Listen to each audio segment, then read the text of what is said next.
So here we are, and we want to understand how can LIGO detect black holes. Now when I say LIGO, it's like a sound. It's not only like a sound in the way that an electric guitar creates a sound out of the silent string, but if you were floating near those black holes, they literally can ring in the human auditory range. They ring space and time like mallets on a drum, and your eardrum would vibrate in response. Even in the absence of air, even though nobody can hear you scream, you could hear the gravitational wave ringing. This is a computer simulation of two black holes orbiting each other. What happens is as the black holes, like mallets on the drum, orbit each other, they get closer and closer and closer together. We're witnessing the final few orbits in this simulation, and these curves in space and time have been helpfully painted for us. They're not actually luminous. It would be completely dark, but it's painted for us. If you were floating nearby, those are the squeezing and stretching of space. It would ring your eardrum and you would hear a sound.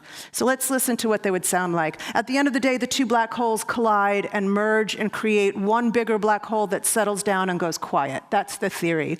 This, even this mathematical model took 25, 30 years to solve. It was such a hard problem, even on the computer.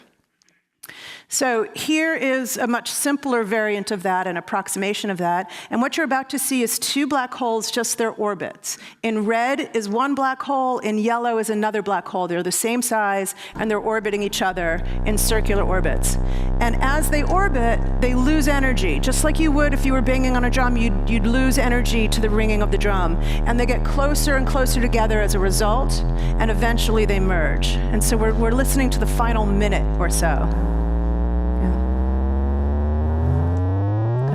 Did that sound a little familiar?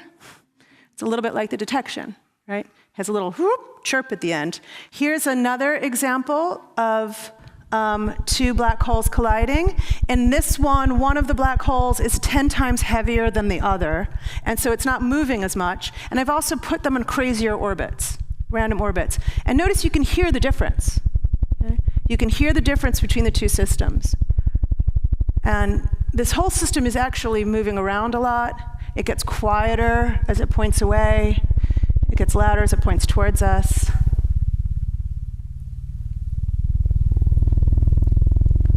Still orbiting. And eventually they're going to merge. Okay. And there's that classic chirp again.